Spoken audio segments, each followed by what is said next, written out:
नमस्कार मंडळी, तुमचं स्वागत आहे आणखीन एका व्हिडिओमध्ये। तर मस्त अशी दिवसाची सुरुवात झालेली आहे आणि म्हटलं चला किचनची डीप क्लिनिंग करायची होती मला।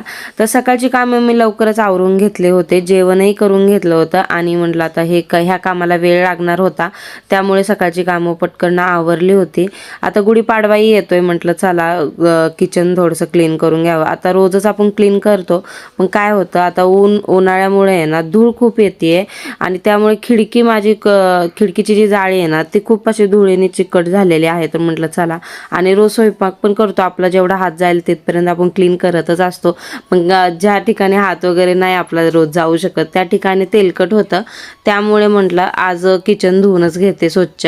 तर असं किचनची साफसफाई मी वरच्यावर करत असते, मला वाटलं थोडंसं की खराब की मी धुवून घेत असते स्वच्छ एकदम, आणि बाकीच्या पण एकाच दिवशी सगळं काही करत नाही, 2-3 दिवस जातात मला सगळ्या गोष्टी करण्यासाठी। पण आज मी किचनच फक्त क्लीन करणार होते, हे धुवून घेणार होते।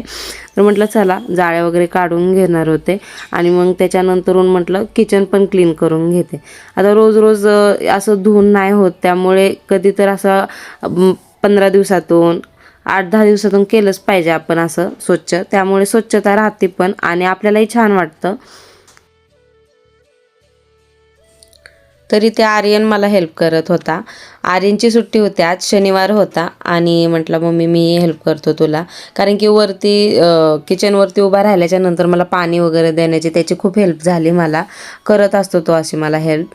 तर आता इथे हे धुवून घेतले होते गॅसवरचे जे आहेत ते, आणि ते पुढचे जे आहेत तेच माझ्या यूजमध्ये येतात, पाठीमागचे येत नाहीत। आता त्याला मी क्लीन करण्याचा प्रयत्न केला होता, तेच आर्यनला दाखवत होते की एक क्लीन झालं होतं आणि दुसरं काय एवढं व्यवस्थित असं वाटत नव्हतं मला क्लीन झालेलं। तर म्हटलं बघू नेक्स्ट टाइम ट्राय करू, आपण चांगलं क्लीन करण्याचा प्रयत्न करू, कारण की आज गडबडही आता एवढं सगळं काही काढलं होतं ना क्लीन करायला, त्यामुळे मग वेळही जाणार होता आणि मी रात्री जर त्याला भिजत ठेवलं असतं तर झालं असतं बऱ्यापैकी ते क्लीन। तर म्हटलं चला नंतरून करूया क्लीन। आणि आता हे बाकीचं जे होतं किचनवरचं तेही सगळं पुसून वगैरे व्यवस्थित त्याच्या त्या जागेवरती मी ठेवून देत होते। आता किचनवरती आहे ना जास्त आहे ना मी सामान ठेवत नाही, मला थोडंसं असं सुटसुटीत किचन आवडतं बरं का, त्यामुळे मला जितकं वाटतंय ना तितकंच मी ठेवते, जास्त ठेवण्याचं करत नाही आणि थोडंसं क्लीन ठेवण्याचाच प्रयत्न करत असते, जास्त गजबज आवडत नाही मला किचनवरती। आता थोडंफार होतंच, कारण की स्वयंपाक बनवल्याच्या नंतर आपण बरंचसं सामान त्यावरती ठेवतो आणि असं किचन स्वच्छ बघितलं ना त्याच्यानंतर आहे ना हातच लावूशी वाटत नाही कशाला, असं वाटतं जसंच्या तसंच असावं आणि आपल्याला ते काम करायलाही छान वाटतं त्यावरती। आता स्वयंपाक करायला संध्याकाळी छान वाटणार आहे, कारण की सगळं क्लीन झालेलं आहे आणि मला तरी असं स्वच्छ किचन खूप आवडतं बरं का। मी संध्याकाळचं पण अजिबात ठेवत नाही, भांडी वगैरे सगळे क्लीन करत असते झोपण्याच्या आधी, किती वेळ झाला तरी मी ते स्वच्छ करतच असते। आता इथे भूकही लागली होती आणि छोटीशी, आता 5 वाजल्या होत्या आणि म्हटलं चहा वगैरे घ्यावं, चहा पिण्याचा टायमिंग पण झाला होता आणि आर्यनलाही भूक लागली होती। तर आर्यन म्हटलं मम्मी मला भूक लागली आहे तर भेळ खायची, तर मग त्याला म्हटलं जा घेऊन ये भेळ, कारण की आमच्या इथे आहे ना भेळ खूप छान मिळते। तर तो भेळ घेऊन आला होता आणि मग म्हटलं आता चहा आणि भेळ मस्त छोटीशी पार्टी करू आपण, कारण की कामामुळे दमलो होतो आम्ही दोघेही, त्यांनी हेल्प भरपूर केली होती मला आणि मग आम्ही दोघेही आता भेळ एन्जॉय करणार होतो। तर भेळ मस्त भेटते बरं का आमच्या इथं, खूप छान भेळ भेटते। मग तो घेऊन आला होता आणि आता तेच बसून आम्ही खाणार होतो।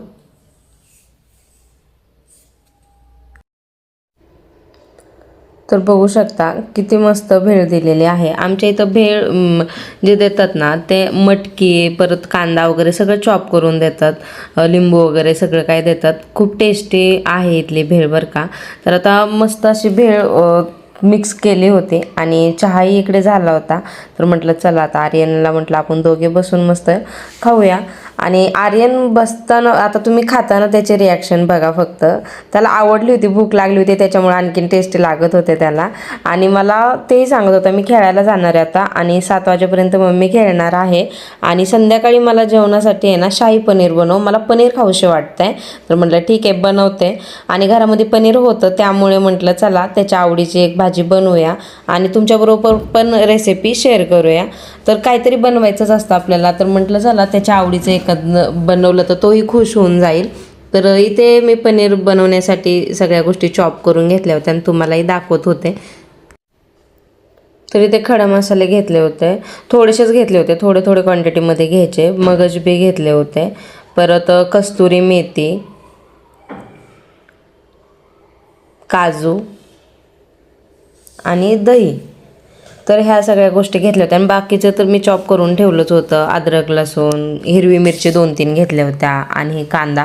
तर तूप कढईमध्ये टाकलं होतं मी आणि त्याच्यानंतर मग त्याच्यामध्ये खडे मसाले टाकले आणि ते कांदा त्यामध्ये परतण्यासाठी टाकला. तर आपल्याला काही जास्त होऊन द्यायचं नाही, थोडंसं आहे ना पिंक कलर येईपर्यंतच कांद्याला थोडंसं होऊन द्यायचं आणि त्याच्यानंतर मग अद्रक लसूणचे जे होते आणि हिरवी मिरची होती तेही मी त्यामध्ये ॲड केले आणि त्याच्यानंतरून मग जे मगजबी, काजू ह्या गोष्टी पण त्यामध्ये ॲड करायच्या.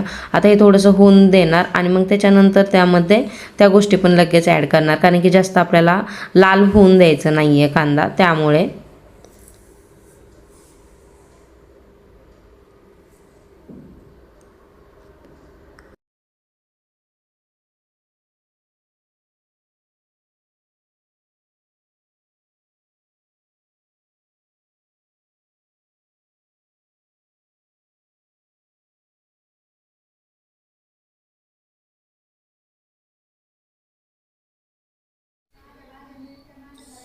तर आता मी टॅमॅटो पण ॲड करते त्यामध्ये. आता ह्यामध्ये आहे ना मी मसाले पण ॲड करणार आहे.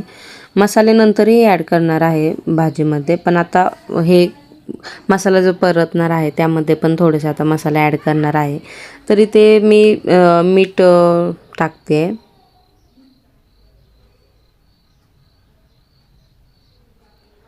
हळद थोडीशीच टाकायची बरं का, कारण की त्याचा खूप स्ट्रॉंग फ्लेवर येतो त्यामुळे. आणि लाल मिरची पावडर 1.5 चम्मच टाकला आहे मी आणि किचन किंग मसाला ॲड केला आहे त्यामध्ये. एवढेच मसाले ॲड केलेत. त्याच्यानंतर मग मसाला जेव्हा परतणार आहे फाईन पेस्ट केल्याच्यानंतर तेव्हा पण ॲड करणार आहे. तर एकदम फाईन पेस्ट बनवायची बरं का.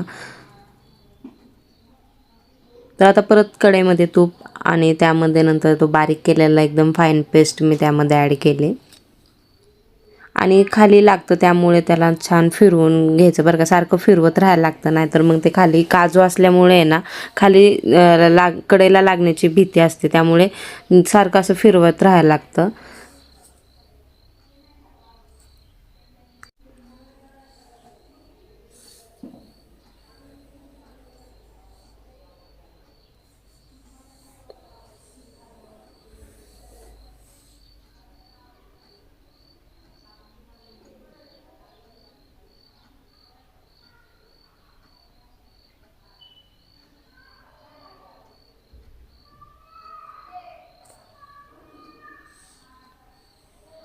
तर इथे लाल मिरची पावडर मी परत ॲड केली थोडीशी. त्याच्यानंतर किचन किंग मसाला पण थोडासा ॲड केला आहे आणि धना पावडर थोडीशी ॲड केलेली आहे. परत मिक्स करून घ्यायचं. आता बघू शकता तुम्ही कढईला लागतं ते थोडंसं, त्यामुळे थोडंसं त्याला फिरवतच राहायला लागतं सारखं. काजूमुळं होतं ते. आता त्यानंतर मी त्यामध्ये दही ॲड करते आहे. आता दही पण छान मिक्स होईपर्यंत फिरवायचं बरं का त्यामध्ये.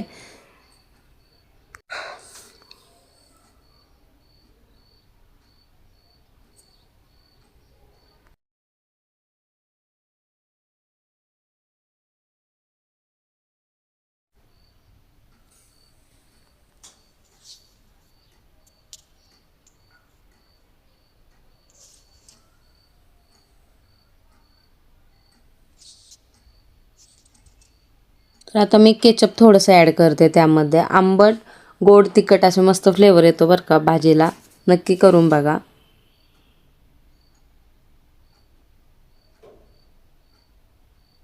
तर आता पनीर पण ॲड केलं मी त्यामध्ये. आता पनीर काही जास्त वेळ 10 मिनटं जास्तीत जास्त शिजवणार होते. आता तुम्हाला जशी थिक भाजी पाहिजे त्यानुसार तुम्ही पाणी ॲड करू शकता त्यामध्ये. आता तुम्हाला किती थिक पाहिजे त्याच्यावरती आहे. तर मी इथे पाणी पण ॲड करणार आहे. मला जेवढी थिक पाहिजे तेवढी मी करून घेणार आहे ते भाजीमध्ये पाणी ॲड.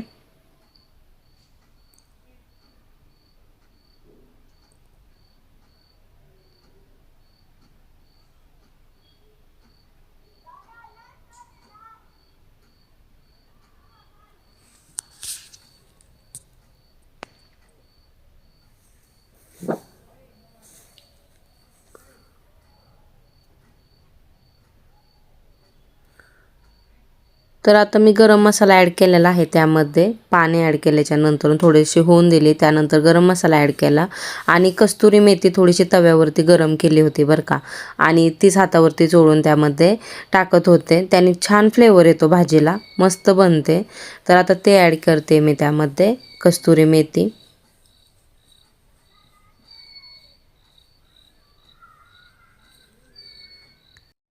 तर आता ह्याच्यानंतरून मी आहे ना शिमला मिरच्या आणि कांदा त्यामध्ये ॲड करणार होतो, त्याची साईडला करून ठेवलं होतं मी.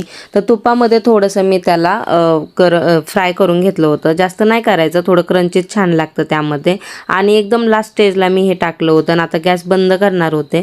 तर इथे मी दुधावरची जी साई आहे ना तीच फेटून घेतली होती आणि ती क्रीम म्हणून त्यावरती ॲड करत होते. तुमच्याकडे क्रीम असेल तर तुम्ही तेही ॲड करू शकता, खूप छान टेस्ट येते. नक्की करून बघा, तुम्हाला आवडेल ही रेसिपी माझी. आणि खूप छान टेस्टी बनली पण होते बरं का. तर तुम्हाला जर माझी रेसिपी आवडली असेल ना तर नक्की माझ्या चॅनलला लाईक करा, शेअर करा, सबस्क्राईब करा आणि रेसिपी कशी वाटली तेही मला कमेंटमध्ये सांगा. भेटू एका नवीन व्हिडिओ बरोबर.